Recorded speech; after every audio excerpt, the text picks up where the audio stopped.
It's springtime, ballot season is kicking off, and it's state budget season. Governor Maura Healey proposed a $56.1 billion fiscal year 2025 plan in January, and both legislative chambers have since rolled out initial $57.9 billion budget plans. But there are some key differences in where the billion-plus in fair share surtax funding revenue could go, and proposals far below the amount projected to meet MBTA operating needs and shelter system needs. I'm Jennifer Smith, and this is the Codcast, Commonwealth Beacon's podcast about policy and civic life here in Massachusetts. Dealing with some 1,500 amendments consolidated into 7 categories, the House of Representatives, after 3 days of debate, added about $95 million to its final budget. So the ball is now in the Senate's court. Today, I'm in the Senate reading room with Senate President Karen Spilka and Senator Michael Rodrigues, chair of the Senate Committee on Ways and Means. Senate President, Chair Rodrigues, thanks for being on the Codcast. Thank you for having us. Thank you very much for having us. So let's start out with maybe the broadest scope into this budget. Senate President, if you had to describe the philosophy of this, what you're trying to do, what you're trying to ward off, what you're trying to encourage, how would you describe this budget? I would describe the Senate budget that we unveiled yesterday as an education budget on all levels, a regional equity budget, a budget filled with opportunity and hope for our residents and our communities across the state. We have heard so much over these last few months and couple of years, and the Senate's vision of making Massachusetts more affordable, competitive, and equitable. And so we are laser focused on those 3 areas. So in terms of, for an example, making it more affordable, we are focusing on early education and care, which is one thing we hear all the time about, parents being unable to afford to send their children to childcare, providers having trouble making those childcare slots, and the workers having trouble working because of low salaries. So we are implementing a lot of our Early Ed Act that will accomplish those very items and investing a lot of our fair share dollars and other dollars into early education and care. This will not only, research shows, help the children going to these programs, but help parents get back to work if they want to, which many do, especially women dropped out after COVID. This will increase our workforce, and we have gaps in our workforce in every single sector. So that will increase opportunity for so many. And then our free community college plan, our vision for free community college, we build upon the over 25 free that has been wildly successful. We build on the free nursing, those that are aspiring nurses, that also has been wildly successful.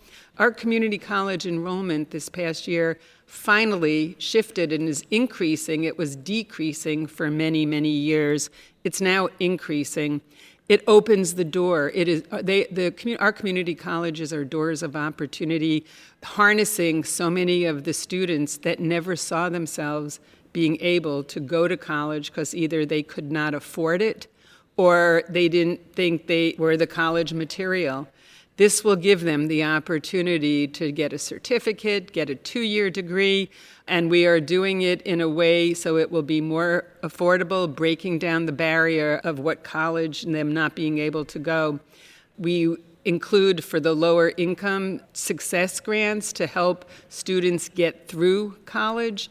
They meet so many other issues and they need assistance that will help. We have a similar for 4-year colleges.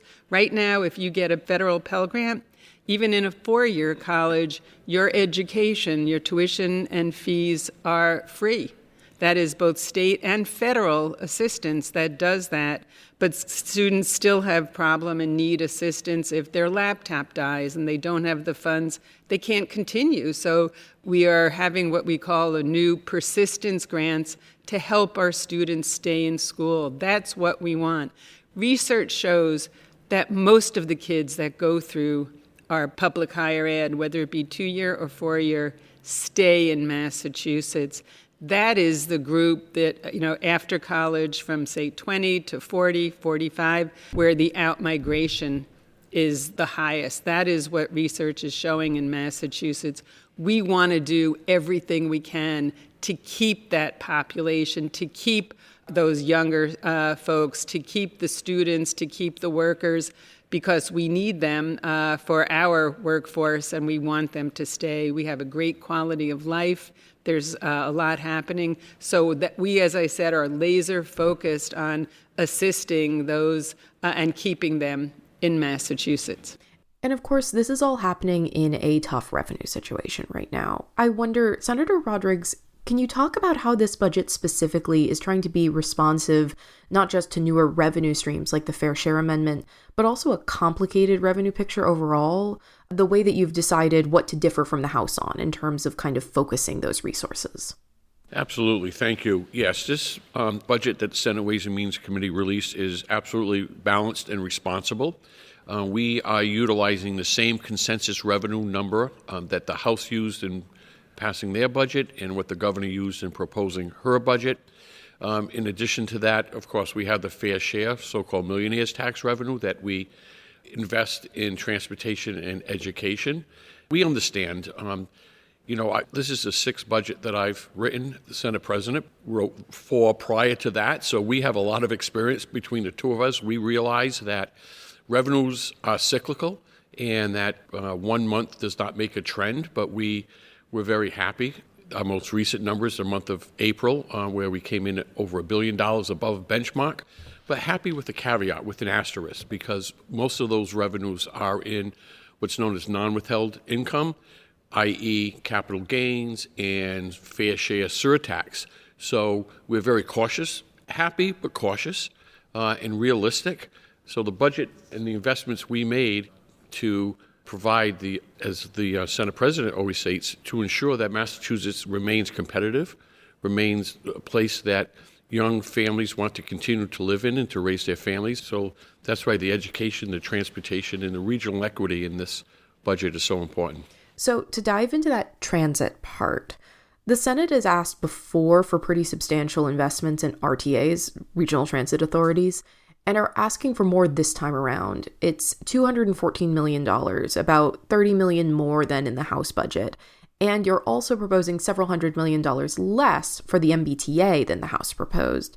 There does seem to be some tension there between the question of how much attention and effort is given to the MBTA as a system, as opposed to the RTAs, which are something that the majority of the state geographically kind of ends up depending on. Can you talk to me about the dynamics there?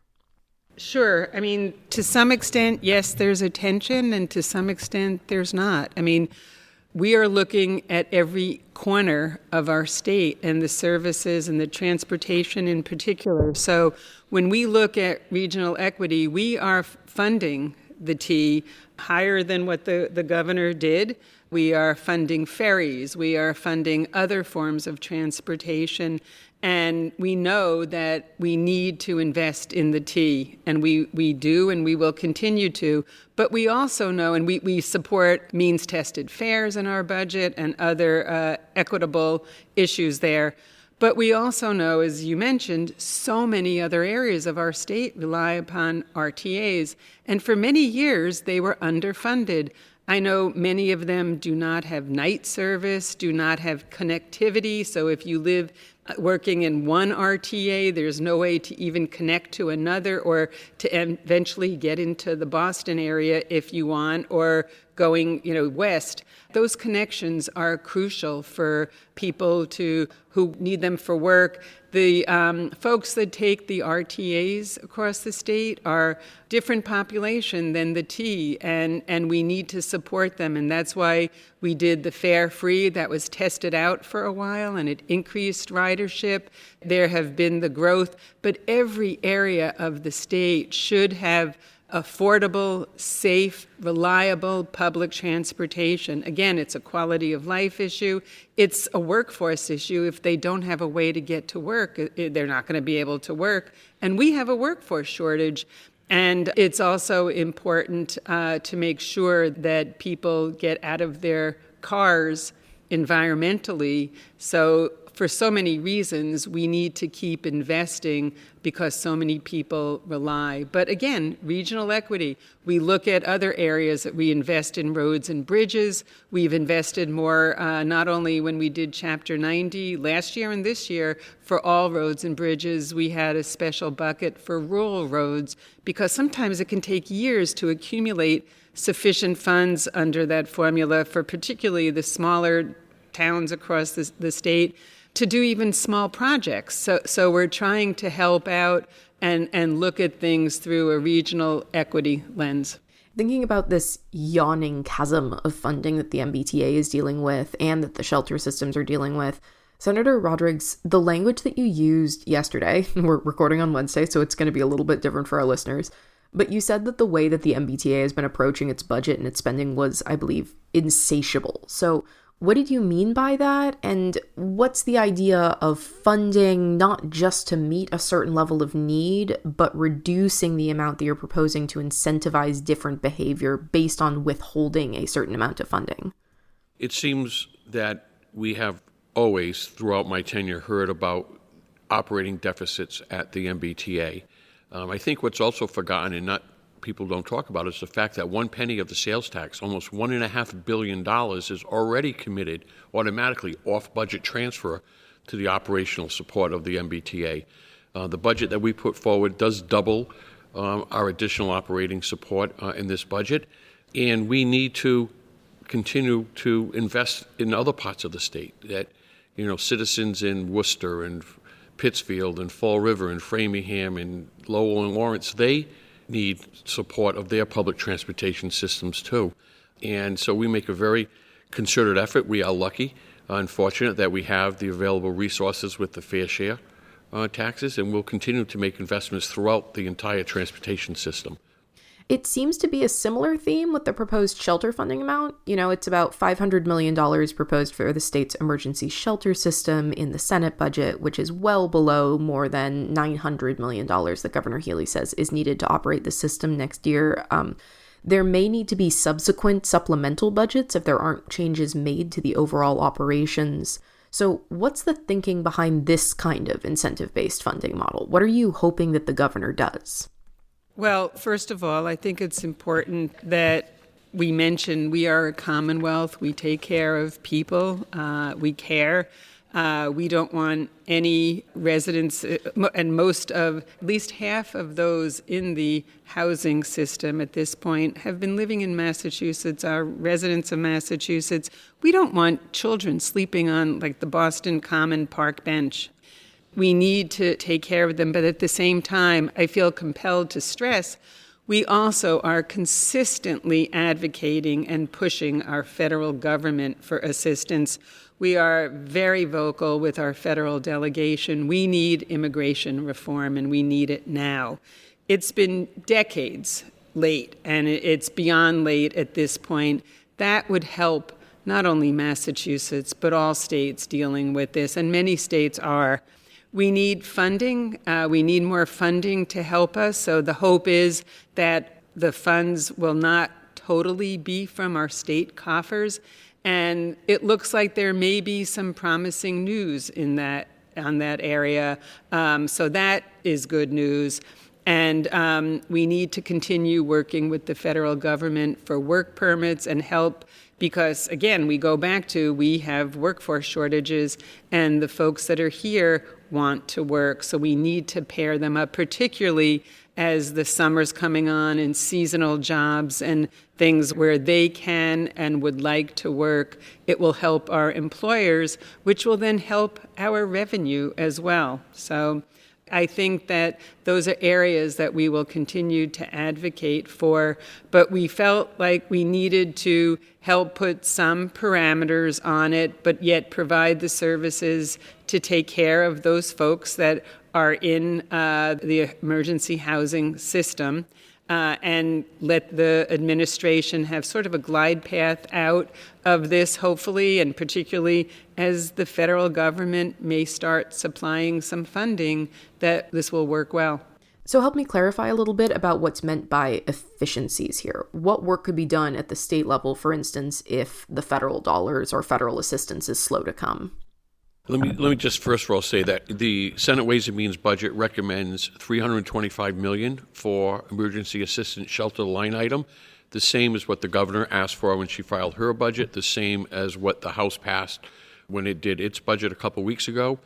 And keep in mind that the ink is barely dry in the emergency shelter supplemental budget we did just a couple weeks ago that provided additional resources that can carry on into FY25, that creates length of stay mandates, that creates a commission to look at what we could mean by more and better efficiencies. Are we procuring the shelter rooms in the best way possible at the less cost as possible? Are we procuring our food and our support services in the most efficient, effective way possible? Those are all questions, and it's incumbent upon the administration.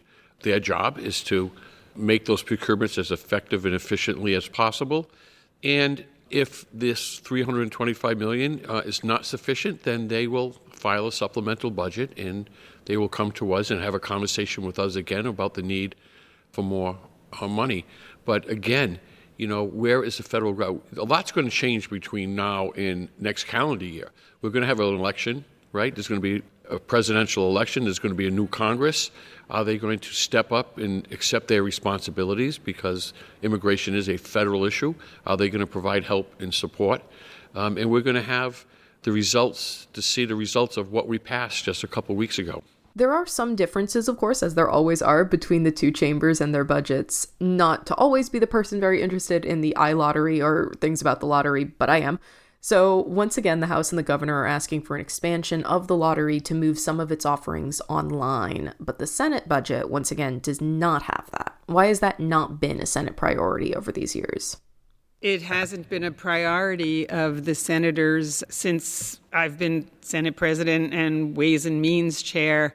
And we acknowledge that the House wants it. The thing with that, though, when the lottery testified, if I remember correctly, they said that if you start this, you're not going to see any funding coming in from it for at least 14 months. So even if it started next fiscal year, it's not going to produce revenue to cover some of the needed items in our budget.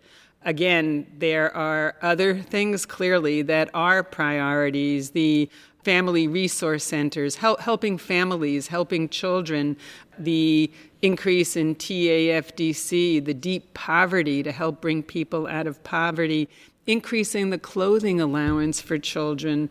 That's something that has consistently been a Senate priority. We all know children tend to grow during the years, and they need help with purchasing clothes. So these are things that have been priorities more for the Senate, and I'm proud of those priorities. Because part of the conversation is the revenue generation potential, that might have this longer clock to this. It maybe strikes me that saying if it will always take 14 months to generate that revenue or start to see it, is that not an argument for never starting it at all, right? There might never be a 12-month period in which a 14-month return makes sense. Does that kind of make sense? There are folks, though, that also say that will increase addiction to the lottery and increase costs both for the state and for families. More families will experience financial issues because of that. So again, like anything else, it's a balance. And when we're considering what to put in our budget, the process is very inclusive. I meet with the members. The chair of Ways and Means meets with members at least once, if not twice often. Hearing everybody has a chance to say their priorities, what's important for them, for their district and for statewide issues. And we try to incorporate as much and balance out as much with the ideas of what we want to accomplish in the budget and regional equity and the Senate's overarching vision. So if you could talk to me a little bit about how the Senate is thinking about local option taxes, which the governor has pitched as a potential revenue generator, and the impacts that you might be worried about on municipalities. Yes, there's been no discussion of local option revenue taxes, whether it's transfer fees or increased taxes on meals or lodging on communities. That was not discussed in terms of the operating budget. The governor has filed a separate bill that is being heard, and we will consider those when the time comes, and that bill is before us. But in this current budget, there are no local option proposals. And I do want people to realize that at this point, taxes are not on the table at this point. Right. So, not with the budget. Digging into the long-term revenue picture here, what are we looking at? Is there going to be an increased reliance on, say, the Fair Share Amendment for specifically education and transportation funding? What other options are you mulling? Well, clearly the fair share reliance is a big addition to our revenue bucket, and we are hoping that it does continue to grow over the years. It's grown somewhat from last year to this year with the estimates, and it's enabled us to do a lot. School meals, which has been such an incredible positive thing for our children and our schools in terms of learning. It's given us the option, and we're adding with early childhood education and care, public higher education, which I believe has been so long underinvestment, both our community colleges, our state universities, and our UMass system. We're putting funds to there, and all aspects, workforce development, all aspects of education. And then for transportation, new opportunities, as we mentioned before.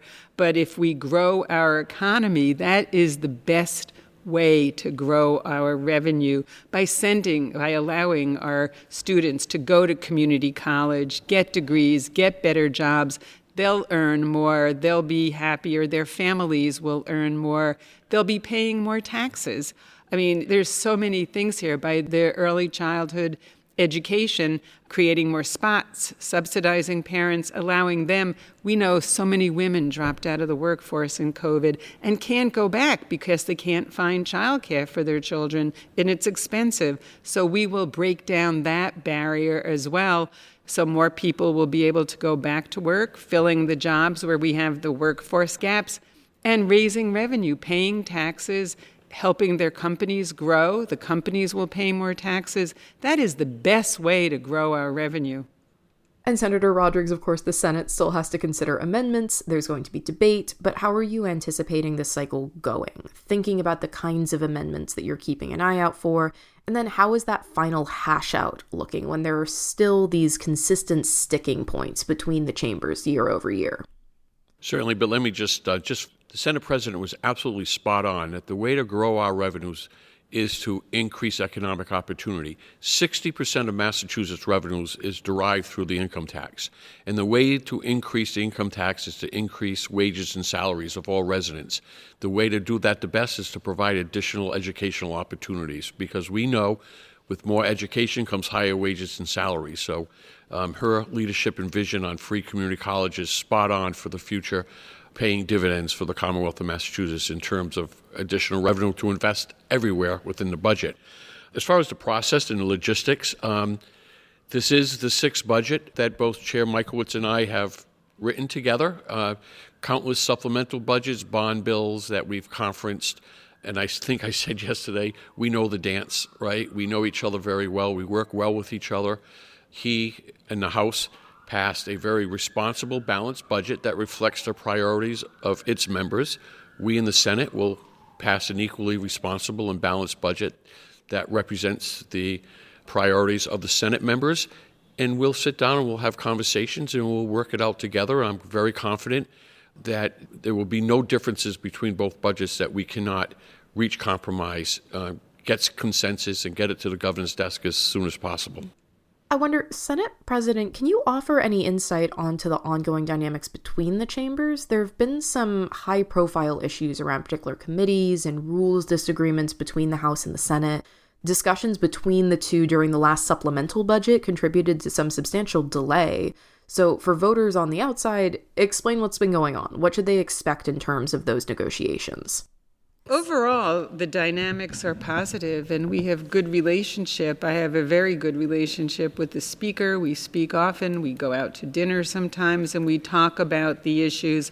And you're always going to get some disagreements. The House members have some similar priorities, some different priorities, and that's the process. And some of these bills and issues are extremely complicated, and so you have to really do deep dives into them, and there's going to be differences and disagreements.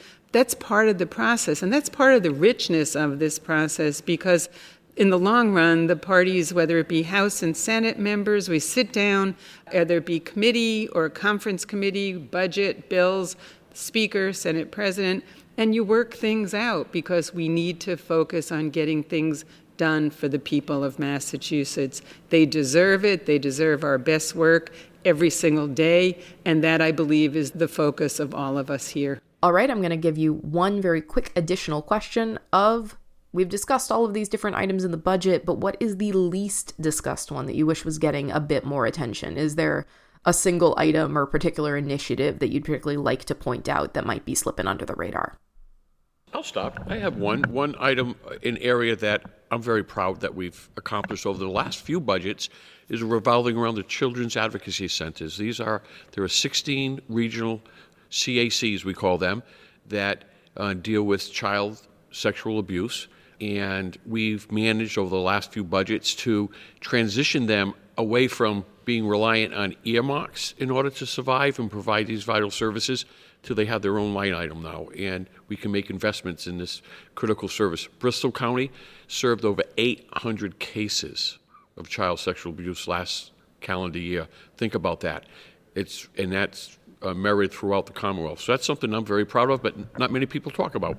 The one thing, it's consistent with what Senator Rodrigues, and this is part of the Senate priorities, children and families, the family resource centers that were created and started in 2012, 2013 to deal with those children that were status offenses, hadn't committed any crime. Their families would take them to court to try to get services when services were actually not available to them. It was not a productive, great system.